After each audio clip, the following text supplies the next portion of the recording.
How are you, sir? Good. So I care deeply about transparency in local government, and I've been trying to learn how decisions are made in Berwick and how residents can access information we're entitled to under the Freedom of Access Act laws. I was surprised to learn that the town has chosen to use taxpayer money to hire a private attorney just to manage my public records. That's not appropriate for this. May I finish the question, please? Sure. Thank you. I was surprised to learn that the town has chosen to use taxpayer money to hire a private attorney just to manage my public records. Can you help me understand why that was necessary and whether there's a plan to make the FOAA process more accessible to residents? That is a conversation that will go through our attorney with you, Ryan. This isn't the appropriate place for that. FOIA is typically very... Well, we're talking about tax dollars, and we're talking about issues with police, and that is, I feel like this is the valid place for that. Okay. I disagree. We have other things that we're dealing with, Brian, that you're aware of, and that's the appropriate place to be dealing with them. Okay. I appreciate you coming tonight. No, that's okay. I had a couple of questions. I'll just move on to this one. Okay.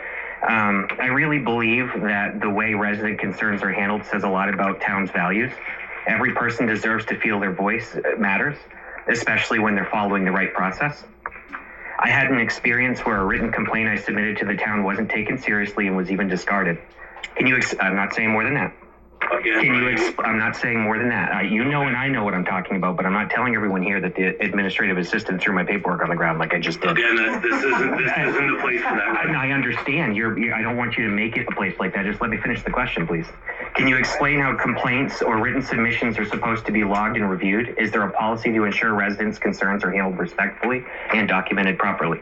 If a resident has a concern, I can tell you from my perspective, anytime a resident has had a concern, they come to me and I follow through and follow up with whatever that concern is, with whatever information I can or cannot get. Okay, what would your reaction be if someone took a complaint and threw it on the floor? I'm not going to discuss that with you, Ryan. So I don't get an answer for that. It's not very transparent, and that's why I'm here, because I believe transparency is key, especially in local governments. And if I have someone that works for this local government, for you, for your police department, and I walk in with the complaint, and the whole thing's recorded and anyone would see it online, but if I just hand it in and it gets thrown on the floor... Not the place to be discussing that, Ryan, but thank you. I think it is, but okay, thank you. Yep.